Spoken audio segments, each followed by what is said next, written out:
Hoje, a gente recebe o Bruno Aracaty, empreendedor e investidor de tecnologia.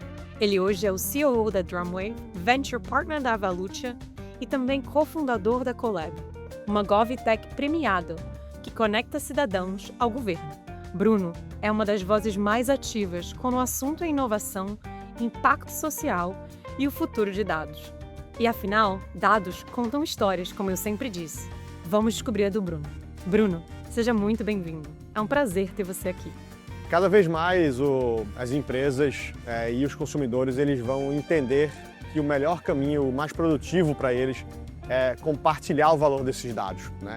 Então, na hora que você reconhece a propriedade do dado e dá essa propriedade para o consumidor, você coloca o consumidor no centro e isso gera um mercado que é muito maior, tanto para o próprio consumidor, que hoje não tem nada nessa equação, quanto para as empresas que hoje têm muito pouco que elas conseguem fazer e que elas conseguem entender dos seus próprios clientes. Então tem muita coisa para acontecer legal aí nesse mundo.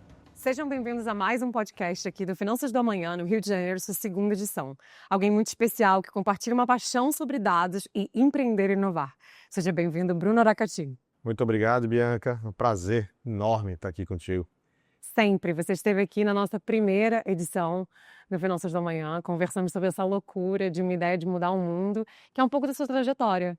Conta um pouquinho, para quem não te conhece, como é que você começou a empreender. Porque você já fez muita coisa que o Brasil deveria ter orgulho. Bom, legal. Eu comecei a trabalhar muito cedo, empreendendo, né? Minha primeira empresa não tinha nada a ver com tecnologia ainda, eu tinha, 19, 20 anos de idade. Então, eu sempre brinco que minha história é dividida em 3 partes, né? A primeira parte eu estava empreendendo meio sem nem saber por quê, né? E aí depois eu tive um momento de mercado corporativo, né? Eu fui do Itaú, fui do Asset, fazendo distribuição internacional do Asset. E aí já foi meio sabendo o que eu queria, mas aí eu descobri o que eu não queria. Justo. Não queria trabalhar em banco grande. Exatamente. Foi legal, foi ótimo, conheci um monte de gente maravilhosa. A gente aprende muito, né? Aprende muito, muita gente inteligente, mas dali eu fiz o movimento de voltar a empreender e aí desde então eu estou empreendendo com tecnologia, né? Então, primeiro a gente fez uma empresa chamada QuickSight, depois a gente fundou uma empresa chamada Colab, que é uma GovTech super premiada. Hoje a gente atua como plataforma de governo, né? Toda a interface entre cidadão e poder público, o Colab virou uma plataforma aberta para isso, e a gente já está atuando em muitas cidades, né? A empresa agora está com 12, 13 anos de existência. Nossa, que legal. E faz quase 8 anos que eu saí do dia a dia do Colab, fui para o conselho e continuo sócio lá. E alguns anos antes eu tinha conhecido o André Veloso, que é o visionário fundador da DrumWave, e a gente tinha ficado amigo, né, colegas empreendedores ali, e aí quando ele soube que eu ia fazer esse movimento de ir para o conselho, ele me chamou para tocar a empresa com ele. Isso faz praticamente 8 anos que a gente vem tocando a empresa junto aí, vários momentos super diferentes aí que a gente passou, que viveu, a gente viu o mundo chegar até a gente, né? Então, essa coisa, o time to market é você saber fazer o tempo vir até você. E é um pouco disso que a gente tem vivido aí ao longo dos últimos anos. E você como empreendedor, assim, a gente está no tema financeiro, tema tecnológico, trabalhando com o governo. Conta um pouquinho dessa experiência. Empreender no Brasil não é para os fracos. Quando você, assim, as pessoas que estão aí escutando, quando você olha algumas lições que você está trazendo agora para o DrumWave, me conta. Eu sempre falo, né, quando as pessoas, né, eu já passei por vários programas ali de aceleração, de mentoria, dessas coisas, né, até, e muitas vezes você encontra pessoas que olham para o empreendedor e acham, legal, tu pensa em empreender, o que você acha? E algumas pessoas que eu tenho mais intimidade, eu falo assim, cara, empreender está no estômago. Você tá aí, tem no teu estômago? Tem aí o estômago para isso? Porque não é fácil, é totalmente diferente, né? É uma construção de osso, músculo, pele, cérebro, que é totalmente diferente.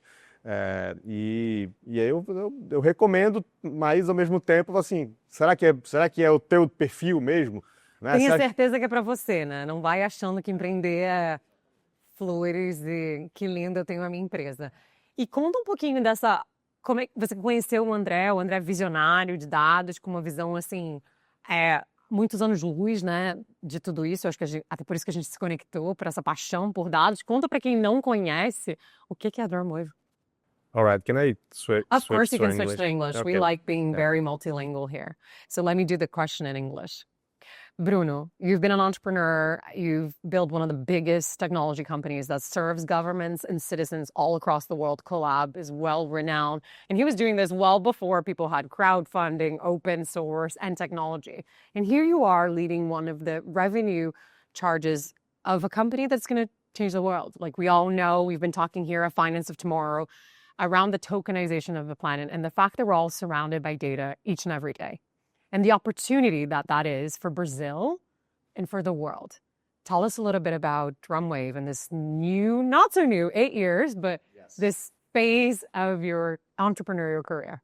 Okay, so for everybody that's watching us and that don't know, DrumWave is building a data ownership and data monetization ecosystem, right? So we are basically allowing every company and consumer to own, save, invest, exchange, and in the future, even pay using their data as collateral, right? So... All right, stop there. Wow. Paying, we've heard here lots of conversations around data, we've heard the phrase, data is the new oil, data is the new money, but it's kind of in the ether and nothing has made it concrete. We know it has value. We see the technology companies being worth billions of dollars, trillions of dollars and enterprise value. How? How do we do this at DrumWave? Like, how do we capture this data? So conceptually, we start like by the idea that everything we do and everything we don't do is generating data, right? And we are paying to generate that data, right? So most of our data is generated using our smartphone. We paid for the processor, we paid for the energy. But wait a second, we use data all the time. So how does it really work today? What's DrumWave's look at it? So data is a positive externality to every transaction that we do. Like every message that you sent, every purchase that you make in the supermarket, every payment that you do, you're paying to process that data, to generate that data, right?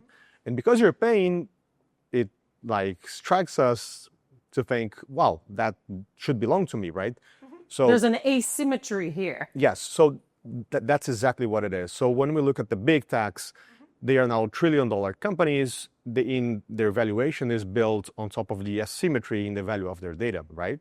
All the value of the data is being captured by those big tech companies. And now with AI, it's like even worse, right? They are scraping and stealing our data, if I could say. Absolutely, and selling it back to us. Well, I feel like right? It's stealing any time that there's asymmetry in value. If people actually know what something was worth, they would go, wait a minute. Especially Brazil, right? Yeah. We are one of the largest countries producing data every day. Everything is online. Everybody likes a good picture. Is that what you're trying to capture at DrumWave? What we are trying to capture is to like give people ownership and value and the ownership on the value of their data, right? So how do we do that? So for every relationship that you have with your carrier, with the grocery shop, with your bank, with the where you do your blood tests, we issue a certificate, which is the ownership title of your data. Okay. Right? So the data resides where it is. Our product is called the D-Wallet, right? And the D-Wallet is a non-custodial wallet. So the data resides where it is.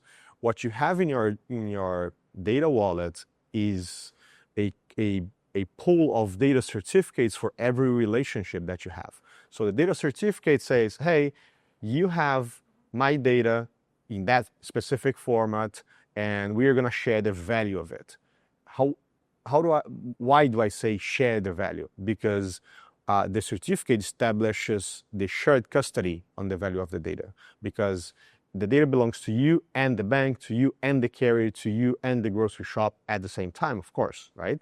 It's in this environment that is co-created, therefore hosted somewhere else. Okay. So I'm carrying this, kind of what paper money was in the day. I'm carrying all these certificates of saying this data is my WhatsApp, this data, and now all these things are in my wallet. So does wallet, is there an app that somebody interacts with? How does this work?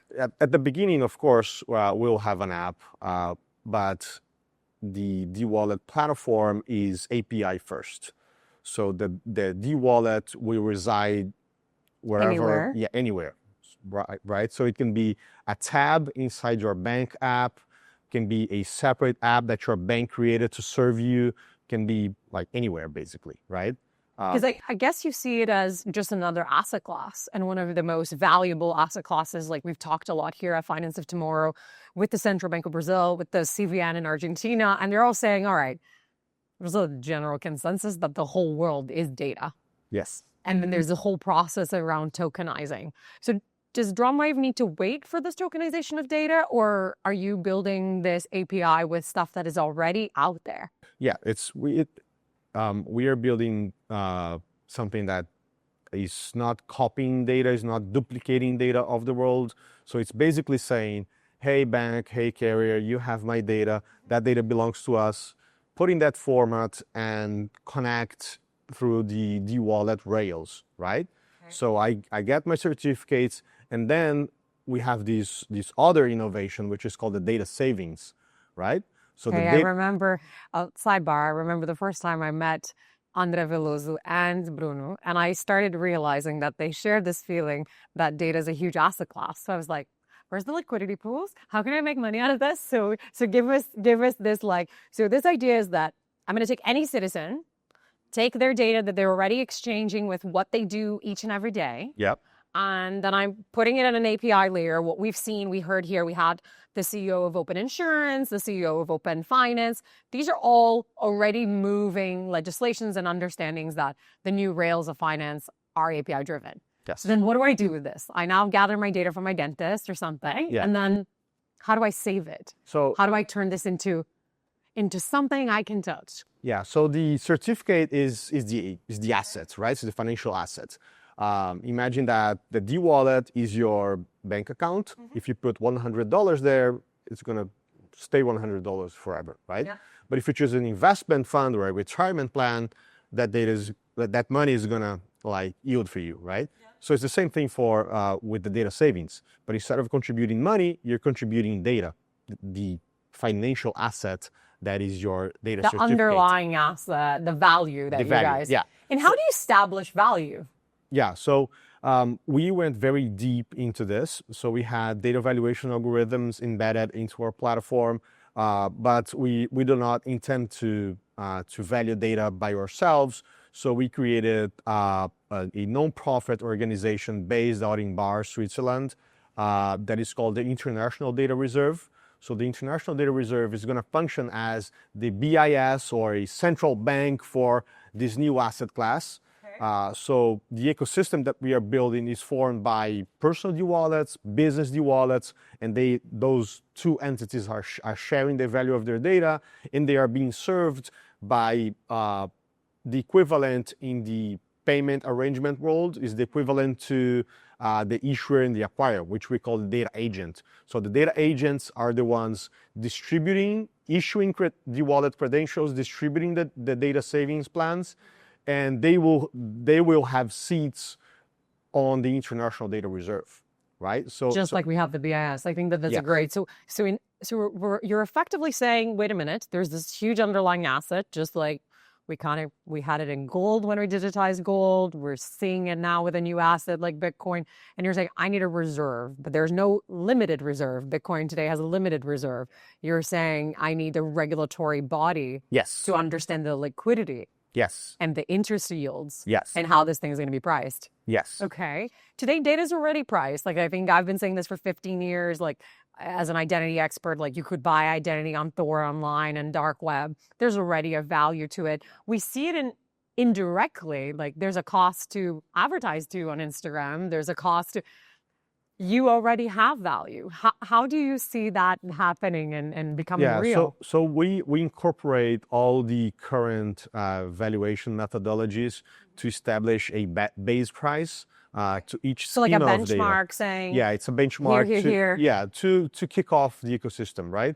Because after few transactions, of course, the market is going to dictate the value of the data, but we have a benchmark, a minimum, a base price that is based on those valuation algorithms that merges different methodologies of valuing data, considering the existing pricing mechanisms that we see in the market already. And where are you? So you talked a little bit. So this is an incredible change. We're effectively saying like something I've been saying for forever. My data, my money, my identity, my rights. Like the asymmetry is completely insane, not only from a world that we don't live in privacy, but we don't benefit from it. So how can a consumer, where are you in this journey today? Yeah. You talked consumer. I want to go both sides because at Finance of Tomorrow, we talk also about the consumer as well as about business and our amazing, wonderful listeners, banks and people leading the technology change. What does this mean for consumers? Like, what does this look like? Crystal ball, DrumWave in the market. Yeah, so this is coming very soon. In the US, we have already launched for the consumer, but last year. Yeah, this year actually for the consumer we did this year, and it was sniper focused on basically 3 companies, right? So it's 23andMe users. So if you did your genome test, your DNA test with them, you can request ownership of your data. Wow, so 23andMe. That's huge. With it's made Uber, the news. Yeah, with Uber drivers. Okay. And with Tesla owners, right? So in the US, tell us a little bit more. What are we trying to do when we look at the Uber use case as an example? Yeah. So basically, when the use case for the consumer, right? As an Uber driver, you are paying for the gas, you are paying for the maintenance of the car, like you're putting your time and you're generating data that is gonna train the AI that will replace you, right? With autonomous driving. Completely. Yeah. So it's a matter of like being a little bit fair to them that they own the value of their data. So whenever they get replaced, they still have something left. Some residue value of saying, wait a minute, you got here because I gave you a path. Yeah. So it's basically a way of assigning the rightful value to the rightful owners of the value of the data. A lot of this is ownership, custody, delegation, who owns what. In a, self-custody world or in an open world, how do you see that opportunity? I know you're actively working in the financial sector in Brazil and across the world with banks. Banks have, I've been nudging them for years saying, wait a minute, like, everything about me. If you think that the next thing you're going to be able to be the discretionary manager of. Yeah. It's funny because. So what is their role? Yeah, it's funny because banks know a lot about you and everybody would love to have access to your financial data, right? But on the other hand, there's a lot that your bank doesn't know about you, right? For sure. We all have seen or gotten those like horrible offers that you were like, do you even know who I am? Yeah, they know that you go to the supermarket and that you pay like $100 in your supermarket bill. They don't know what is in there, right? Just to give you a small example, right? They don't know your lifestyle, healthy-wise, like the food that you eat, your like. They know a lot, but they don't know a lot as well. So by establishing the D-Wallet with the consumer in the center, you can imagine that like you will be connected to all the data sets that contains you in the world, right? So I'm not doing an infomercial on DrumWave, but are you kind of saying to me, what I'm hearing is that you're going to build a train tracks for these banks to make sense of all the data. And these guys have been trying to figure this out for years. And when you look at the conversation around open banking or open insurance, there's these like obvious examples of like, can I pull something from bank A to bank B? Are we living in a world that if DrumWave was live, I can pull my data and get a different banking product? Yes, of course. I mean, the fundamental difference between what we are building and what exists is that in open finance, like we start from the assumption that people have ownership of their data, right, in the open finance. So Which they do not. Yeah. So as a matter of fact, I tell bank A, send my data to bank B. I don't know what data is going. I don't know what's happening. I don't know what's in it for me. It's not clear. Not at all. Even when you go, okay, I want to port my data over there, I feel like there's a consumer concern about, am I going to lose my credit card? Are your credit scorings or your data models different? Or even if value me the same as a client from one place to the other? Yeah. So it's not clear, right? And you're copying the data and you're leaving the consumer, you're leaving the individual out of the equation. They are still in the dark, right? Completely. So when they have a data wallet, they will know that their data is specifically like the structure in the format, the standard that of their data in bank A. They'll have the same for bank B. And that data, whenever it gets used, will need to be licensed, and money is flowing back to the consumer, right? So it's a fundamental difference that we are not duplicating the data of the world, because when bank A sends data to bank B, the data is now in both places, right? So in our world, it will be all connected through APIs. The data will be virtualized, will be used within the rails of the platform, and then like delete it, right? So it doesn't persist, right? So when you look at this, how is the banking system ready for this? Because I'm a bit skeptical in the sense that, they're starting to realize they're losing a lot of different games. I think you start to see this when, Libra came around and people realized that, wait a minute, I can't mix the data and the money, because they knew what was happening.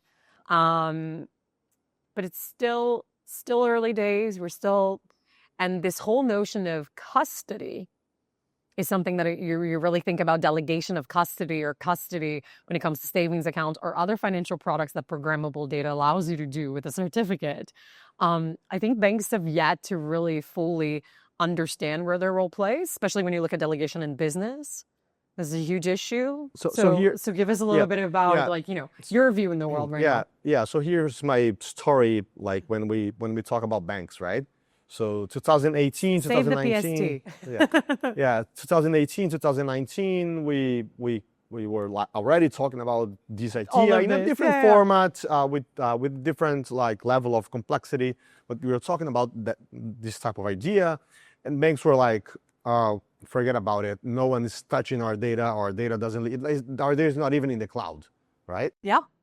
So For fast sure. forward, 8 years ago, fast forward, data is now in the cloud, and now there's like regulations saying that they have to send their data from they bank have to A to share bank B. in their little ecosystem. Yeah. Yeah. So, but they're still sharing only within their ecosystem. Yes, of course. But it's not a matter of them like sharing their data. It's about them providing a new service for their customers. So I always say that we are like Visa 60 years ago, saying, hey, you know what? Like, people are going with this plastic card here, and they're going to pay their restaurant bills with this plastic card. Probably, I wasn't alive back then, but probably many banks said, oh, no way, I don't believe that. It's not for me. It's not now. There's amazing stories right? about that. Yeah, I'm pretty sure. And we are doing the same, right? So like, data is gonna become is a new financial asset, and people are gonna like make money using their data. It's about them having ownership, about them saving, about them generating value for them. You wanna be the one that's saying, hey, Bianca, I have the custody of your money, and I make your money yield for you for the past 20 years. Can I have custody of the value of your data and make your data yield for you as well? Yeah. So it's a very small step, because Totally. they are already taking care of the values but The now values that we understand today, my Yeah. house, my credit card, my things. Yeah. And now It's a natural place of trust. because this is a trust game, of course. So now they're adding a new asset, right? A new financial asset that is data. So we are enabling data to become this financial asset, allowing people to invest their data into data savings plans.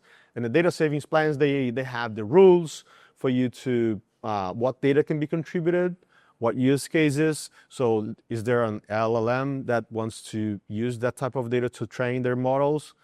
Okay, can be used for targeting, can be used for reporting, for research, whatever it is. Yep. And then the rules to distribute the benefits generated by that.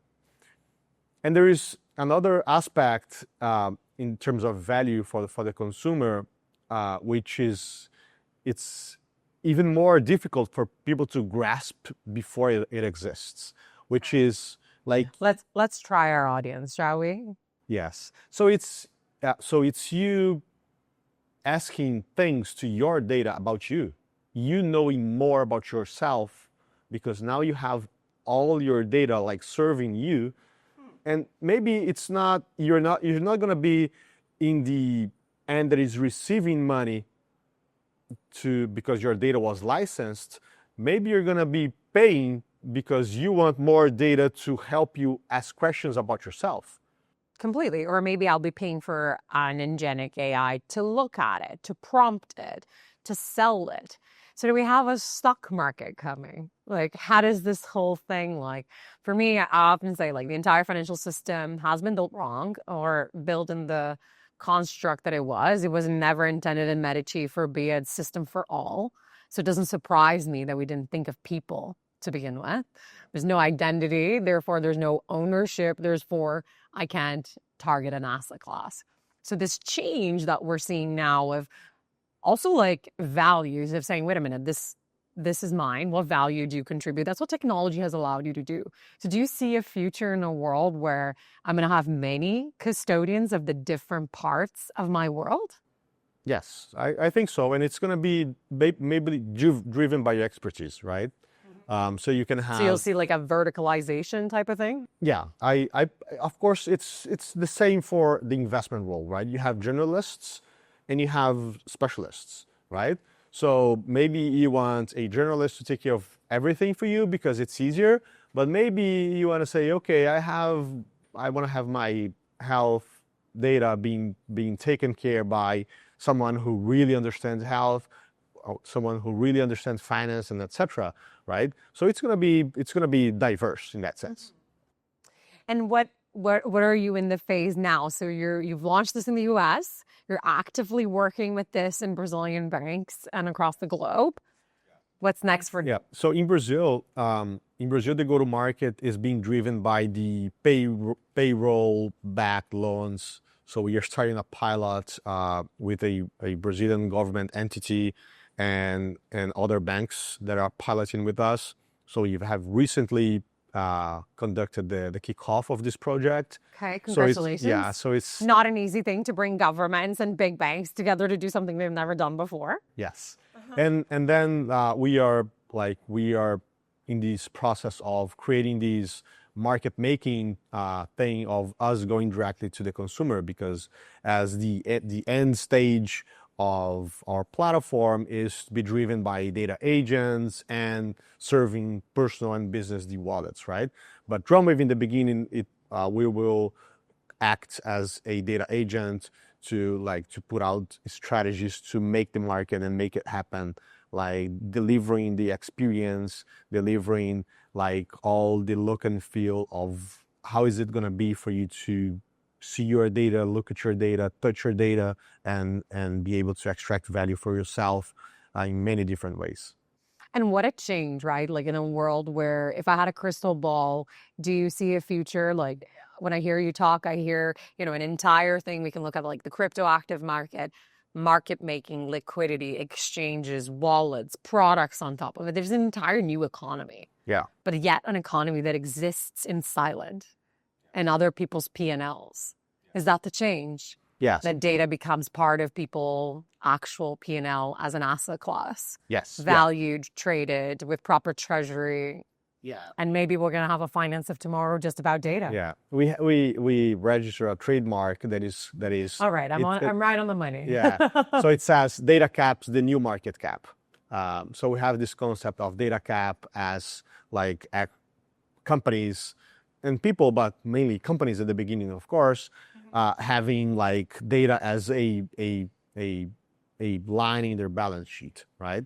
Yeah. That is already happening in China, and we are driving like legislation across the globe to allow that to happen. Not only that, but the data ownership layer, which is a add-on to all privacy things, right? Yeah. So a conversation in like, wait a minute, what do I value? What do I create a value?